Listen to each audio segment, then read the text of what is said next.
Hey guys, Lytane here, and I am a child of the 90s. I grew up watching all the TV shows, the movies, playing the games of the 90s, some of which I've already talked about on this show, and as such, I didn't see everything. There's just so many different types of movies and TV shows and games that I didn't get to experience everything. So the other night I was going through the vast web that is Netflix, and I saw a movie that was released in the 90s starring a person that I actually liked, and I thought, how did this movie pass me by? So my girlfriend and I sat down and we're like, let's check this out and see if Simply Irresistible is worth it.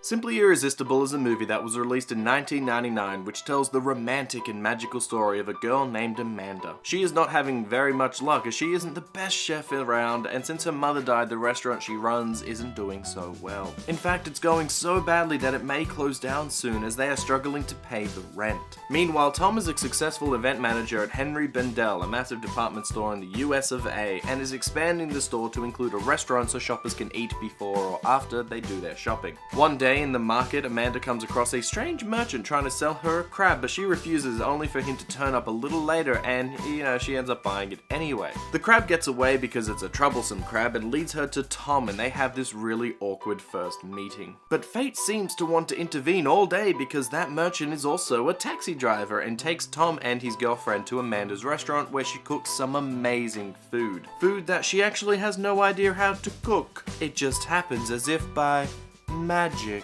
This causes many emotions in the store, with Tom getting all giddy and his girlfriend breaking up with him. She was shallow anyway, so it's for the best. From here, Tom and Amanda keep bumping into each other, and everything she cooks is practically magic, enticing and forcing the people that eats the food to feel strong and powerful emotions, and even causing magic to happen. It must be because of that strange crab that just likes to watch her cook. As Tom and Amanda start to fall for each other, Tom's fear of commitment hits and he breaks it off with her, only for his head chef to walk out of his new restaurant, so he's forced to hire Amanda for the job. But can they work together? Will Tom get over his commitment issues? Will Amanda's shop still close down? Is the crab sentient and causing all of this magic to happen? All I know is that I find this movie simply irresistible. Let's start by talking about our two main leads in this film. The first is Sarah Michelle Gellar, who you might recognize as Buffy from the show Buffy the Vampire Slayer, which was released in 1996. So this movie, released in 1999, is the middle of her fame, where she was quite popular and everybody sort of knew who she was.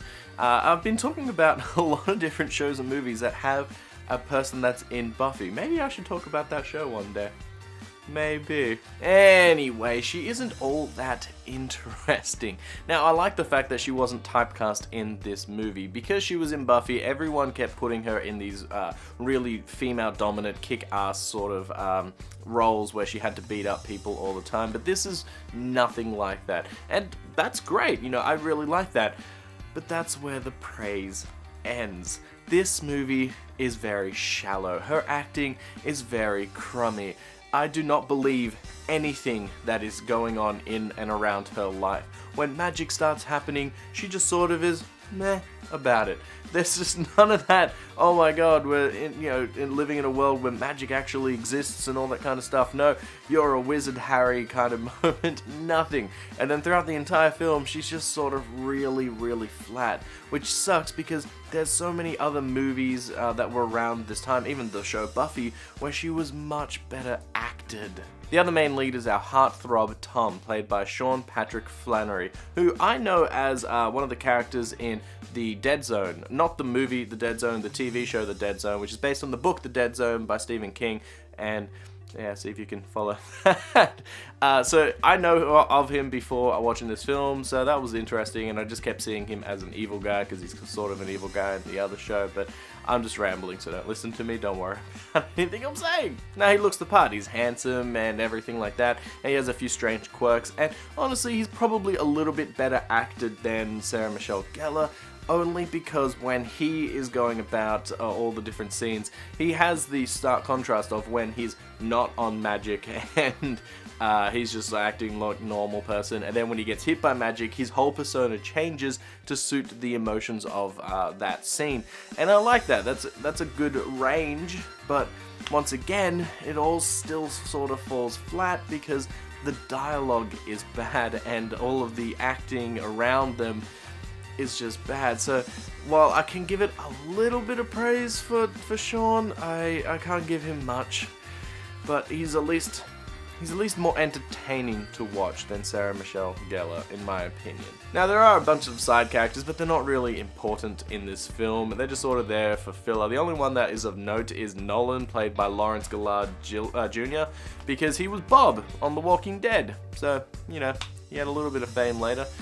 This definitely didn't help his career, that's for sure. So let's take a look at the plot of this film, and I'm just gonna say outright that it is pretty terrible. The premise of magical food making people feel the emotions of the cook is actually a very interesting one, but it isn't really explored all that much, with Tom being the focal point of all the food, with a few of the characters eating and being affected infrequently throughout the movie. The pace of the film is also very slow and oh so over the place, where it takes a while to set up the characters and what their hobbies are and what is troubling them, and then it spends way too long on every scene in the film. Some of them are entertaining though, like the dance number for the first date, or that weird fog scene that sort of cuts away and implies sex. It's really strange, but the characters don't really seem to learn or even be affected by what's happening to them, and when they do question it, it falls on deaf ears. At one point, Amanda is talking to Nolan going, "Oh my god, there was this weird fog and everything," and he's just like, "Nah, you be tripping, girl, it's probably just your imagination, or maybe you left the oven on, or maybe something else," like trying to rationalize it, and he doesn't even really care about what she's saying, and she doesn't even really care about what she's talking about. It's really silly. But Tom and Amanda do connect. They do start to fall for each other, but it's over the food.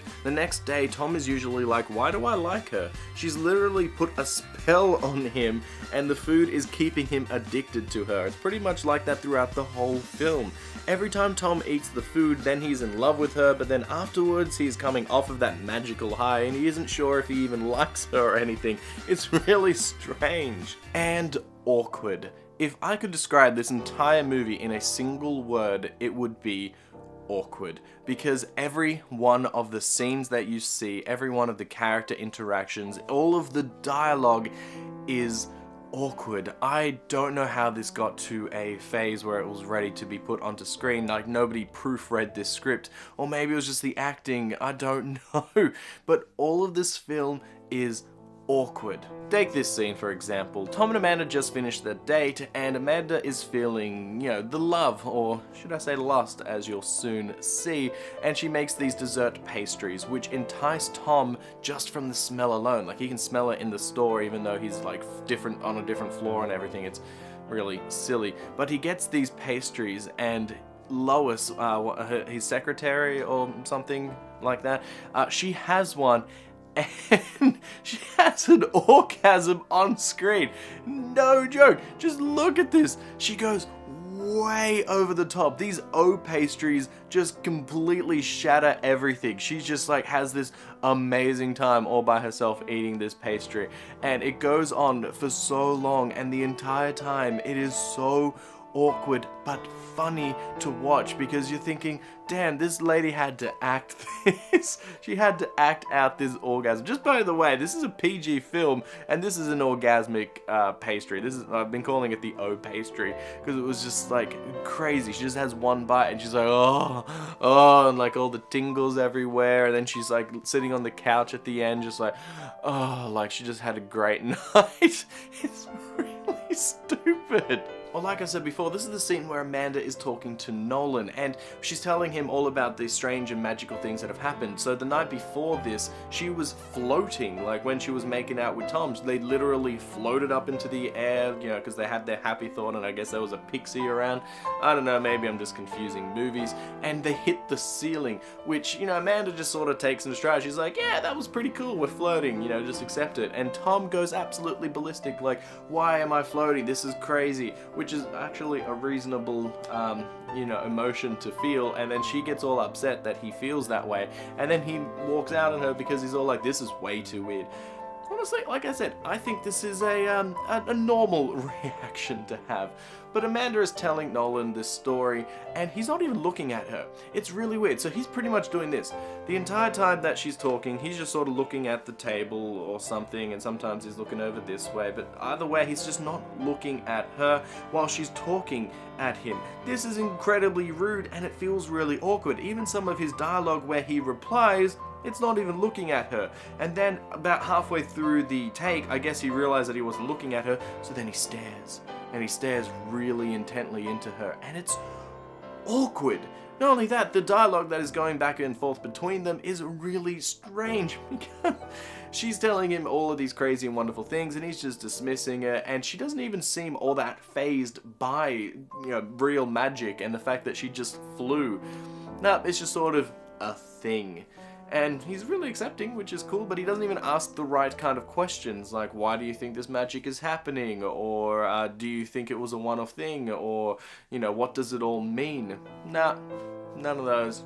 Don't worry about it, it doesn't mean anything. I could go on and on about the different scenes in this film because there are just so many. Nearly every one in this entire film is like this, awkward, but at the same time they can be funny. My girlfriend and I were having more fun making fun of this movie by adding in lines that were not actually being said. Like near the end when Tom sends a dress down to the elevator for Amanda to put on, we joke saying, oh, is she gonna get changed in the elevator, or how is this gonna work? Ha ha ha ha. Won't she need some shoes to go with the dress? As if the movie read our minds. When Tom asked her why she took so long, she says that she had to go get shoes to match her dress. Man, either my girlfriend and I tell really lame jokes or this movie made a great one. You decide. That brought up a few questions though, like her hair and makeup are drastically changed, which would have taken hours, really. She also has a new necklace and tiara, which wasn't part of the outfit that Tom sent down, so she must have done some after-hours shopping and looting in order to look like that. Or it's magic, whatever. Regardless, this and quite a few other things made me question the film. And you guys know how much I love questions. Now I can accept that there is a magical crab, making all of this happen, but he isn't really explained, and the backstory to why all of this is happening isn't really explored. One of the blurbs for the movie said a Cupid-like character gives the magical crab, and I was like, oh, that makes a bit more sense because the guy at the beginning is never addressed or even, brought back throughout the movie. I thought he was going to be a recurring thing, like watching the kids grow, fall in love and all that kind of stuff, but no. So there's a few little questions like that I had throughout the film, but when the film ends, and there's a bit of a spoiler here, Tom and Amanda get together. It's a rom-com, PG-13. Of course they're gonna get together at the end. It's not a real spoiler, but after they get together on, the final date, the fourth date, it just sort of ends, and that left me with a lot of questions. Does Amanda keep a restaurant? Because at the beginning of the film, the plot tells us that she's going to lose it, but then it's never actually resolved by the end. What about her new job? Does she keep it, or does she, not? It's a much more prestigious and probably better paying job than what the restaurant is that she was working at, so does she keep it? If not, does that mean she has to hire a new chef? And if that chef doesn't have the magic that she has, then this restaurant's going to be a flop because everyone's going to be talking about this amazing opening dinner. Also, does the magic stay on? Now that Tom and Amanda are together, do they keep the magic? Because Cupid doesn't need to be, or, the crab doesn't really need to give them the magic anymore because now they're together. Isn't that the whole point of the film? And if she does lose the magic, does she keep the skills that she had growing up along this entire journey? Or does she become a shit chef again because she can't actually cook anything, and the only fact that food was good, it was because of this magical crab? And if she does become a crab chef again, then does she lose her job, or does she lose her restaurant again and she's just back at square one, but now she has love? Also, if she does keep this magic and then her emotions are what drive the food, what happens if she just starts doing the same work day in, day out and she becomes bored? Then does the boredom go into the food and then everyone else becomes bored? What if she has a fight with Tom and then she puts that into the food, so then everybody becomes aggressive, and that's how the zombie apocalypse starts, and that's why Nolan then sees all of this happening, and then he has to change his name to Bob because that's how The Walking Dead actually started, and then he changed his name to Bob in order to change his backstory because he didn't want anybody to know that he had any involvement in the actual start of the zombie apocalypse. Does Tom actually love her? Because every time he eats the food, yes, he's in love, but then the day after, he usually comes down from this pretty much emotion high, and he's always questioning, like, do I actually like her? I do have commitment issues. I'm not really sure if I know everything about her. And then he eats the food again and falls in love. And then at the end of the food, movie, not the end of the food, he eats the food and makes himself fall in love with her again. And he's just like, I love you. And she's like, how do I know that's not the food talking? He's like, it's not. But how do I know that? Because you have shown time time and time again that every single time after he finishes eating, that's when he, comes down from this high. So I can't trust you. Also, did Tom ever break the world record for flying a paper plane the very longest on a single throw? Because that was set up also at the beginning, and it was this weird hobby that they kept bringing back up throughout the entire film, and there wasn't really any payoff. Sure, he threw a paper plane into a cab right near the end of the film, but that was about it, and I'm sure that the only reason why it landed in the cab was because of magic, because there's no way that luck or any kind of skill got it in there, because it's a paper plane with wind, and real life things happening around it. There's no way it would have actually hit, unless by luck or magic. But so that was a plot thread that never gets answered either. Now, with all those questions aside, the last thing I want to talk about is the cinematography of the film. It's pretty average. I did like this shot though of the mirrors at the end of the film, but one interesting shot doesn't make it good. The sound quality though is pretty crummy, with a lot of the dialogue sounding pretty shit. It just sounds muffled and grainy throughout the entire film. The music in the film is alright, like a cover of Every Little Thing She Does Is Magic from The Police when she is making her magic O pastries, so the soundtrack is passable. The crab is a character that I didn't think would be around all that much, but he is, and I laughed at how absurd it was when he was in the film, and even at the end when they put a little tux on him. How adorable! Also, this part of the film sounds like Reflections from Mulan, which came out a year before this film, so When will my reflection show who I am inside? Now, if you couldn't tell, Simply Irresistible is not worth it, and actually pretty simple to resist. The acting is all flat and awkward, and everything that you watch in this entire film just has this sense of weird dialogue, badly constructed scenes, and just awkward people talking to each other. Now, that isn't to say that there aren't some funny parts to this film, because there are, but it's funny in the way that you make fun of it, not funny in the way of it being like a comedy.